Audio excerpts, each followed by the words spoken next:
Você já sentiu vergonha de querer dinheiro? Já hesitou em cobrar por algo que nasceu da sua alma? Já se pegou achando estranho pagar para ter acesso a um conhecimento profundo, como se a sabedoria devesse ser gratuita, sagrada e fora do mercado? Se você já viveu isso, talvez tenha sido envenenado, não por ganância, mas por uma virtude mal compreendida, por uma pureza ilusória que virou prisão.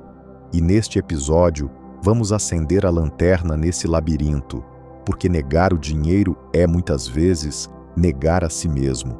E todo o ouro que você despreza se transforma em escassez dentro do seu corpo.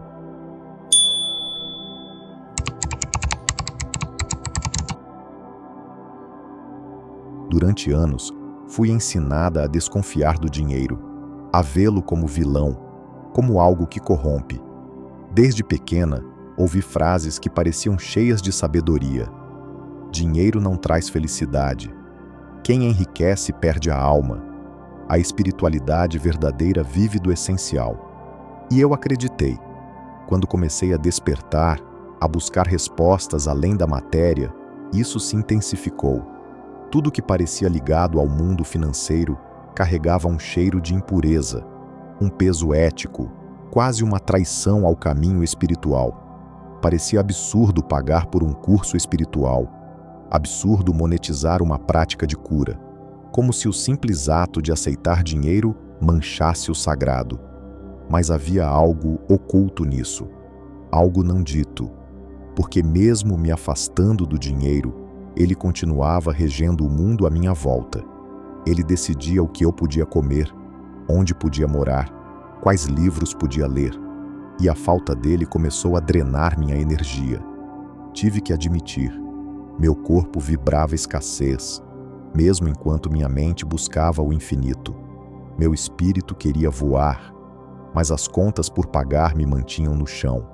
Foi então que percebi, desprezar o dinheiro é desprezar uma das expressões da própria vida na Terra. A terra que me sustenta pede equilíbrio, e eu a estava punindo com minha fuga. Dinheiro é uma linguagem, um símbolo, uma ponte entre desejos e realizações. Quando negamos essa ponte, nos isolamos, espiritualmente e energeticamente. O dinheiro não é o problema é o feitiço que nos fizeram repetir. E agora, é hora de quebrá-lo.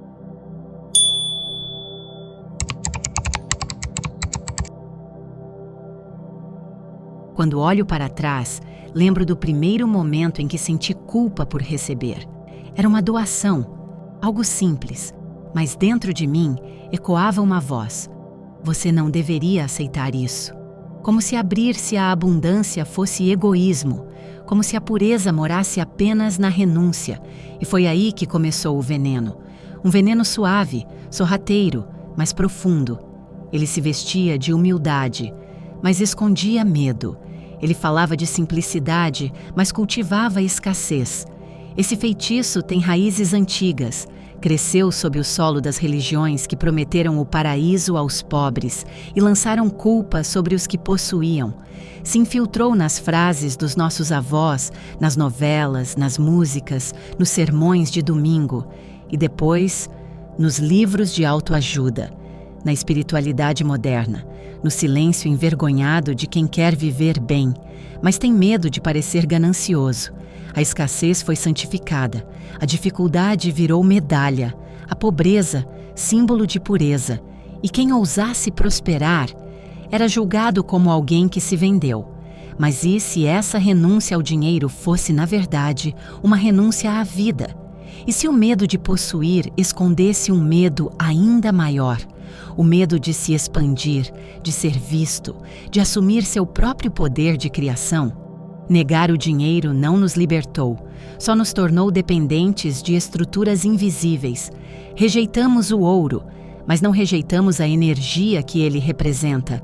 E essa energia, impedida de fluir, ficou presa no corpo, como tensão, como ansiedade, como bloqueio. Congelamos a vida, achando que estávamos sendo virtuosos.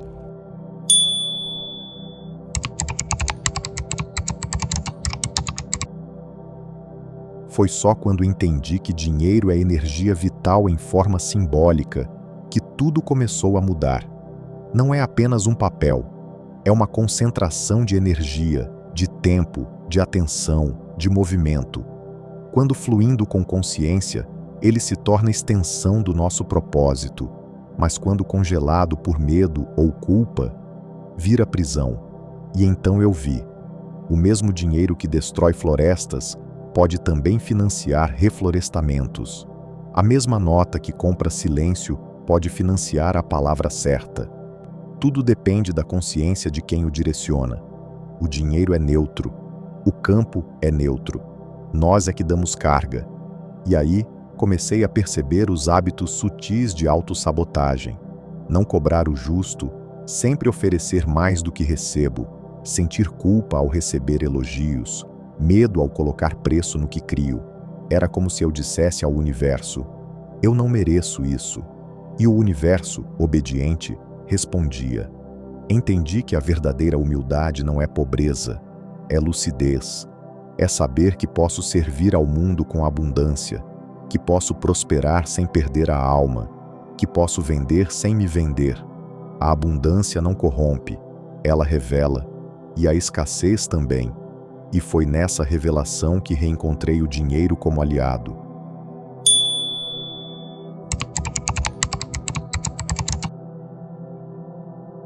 Hoje, quando observo meu corpo, vejo onde congelei a energia.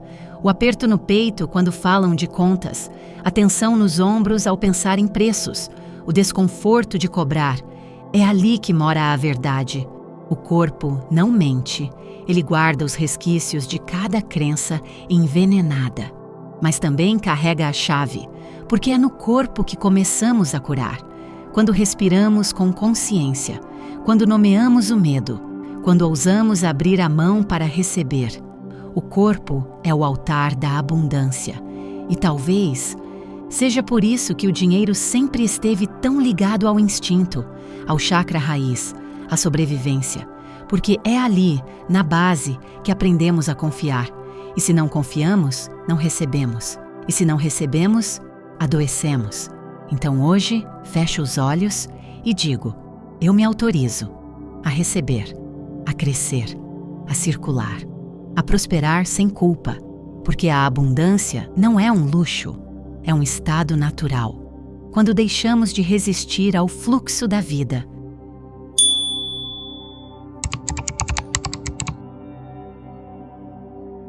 Se você chegou até aqui, é porque algo dentro de você também está despertando. Talvez tenha sentido um incômodo, um calor no peito, uma lembrança esquecida, ou até uma raiva contida. Tudo isso é parte da cura, parte da revelação. Obrigada por caminhar comigo por esse território onde muitos têm medo de entrar. O território onde o espiritual encontra o material, onde o invisível se manifesta através do visível. O dinheiro tão temido não é o inimigo, é um espelho, um campo, uma energia. E você está reaprendendo a tocá-la com respeito, consciência e liberdade. No próximo episódio desta trilogia, vamos descer ainda mais fundo nesse labirinto. Abriremos os cofres invisíveis que foram selados dentro da sua mente. Vamos expor os feitiços linguísticos e as frases que, repetidas por anos, se tornaram grades da sua própria prisão financeira. Vamos mostrar como a escassez se programou em você e como começar a quebrar essa programação palavra por palavra, crença por crença, gesto por gesto. E como agradecimento por ter ficado até aqui, quero te contar uma história que poucos ouvem, que não está escrita em livros, mas que foi sussurrada pelos ventos antigos, para quem ainda sabe escutar. Diz a lenda que no alto de uma montanha esquecida havia uma fonte de água tão pura que quem bebesse dela voltaria a lembrar quem é.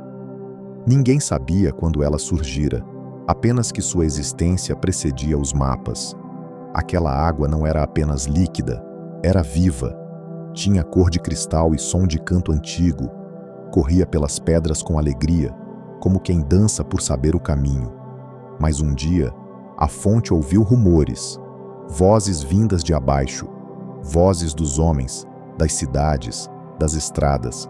Diziam que lá embaixo a água era vendida, enclausurada em garrafas, poluída por máquinas, usada para alimentar ganâncias. Diziam que a água havia sido corrompida, que agora servia aos senhores do lucro e não mais aos sedentos da alma. A fonte, que era feita de inocência e espanto, estremeceu, começou a duvidar. E se eu descer a montanha e me perder? Pensou. E se tocarem em mim com mãos sujas? E se beberem de mim sem gratidão? E assim, dia após dia, foi diminuindo seu fluxo, reduziu seu canto, escondeu sua nascente, até que um dia parou. A água cessou, o cristal se calou e a fonte tornou-se pedra. Os pássaros pararam de visitar, as raízes secaram e o silêncio tomou conta do vale. Ninguém mais subia até lá, pois diziam: a fonte morreu. Anos depois, uma criança, dessas que não ouvem o que o mundo repete, escalou a montanha em busca de silêncio. Lá em cima, entre musgos e pedras frias, ela encontrou um vestígio, um fio, um sussurro úmido entre as rochas. Sem saber o que era, ela pousou a mão e agradeceu. Não pediu, não exigiu, apenas sentiu.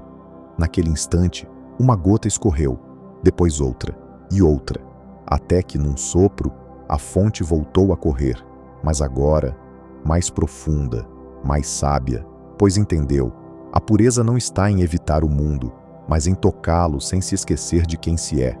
Se essa história reverberou dentro de você, inscreva-se. Deixe que a energia continue fluindo entre nós. No próximo vídeo, vamos juntos romper o encantamento mais antigo, aquele que colocou medo na sua capacidade de criar uma vida rica, bonita e verdadeira. Entre no Metaframe e vá além da história.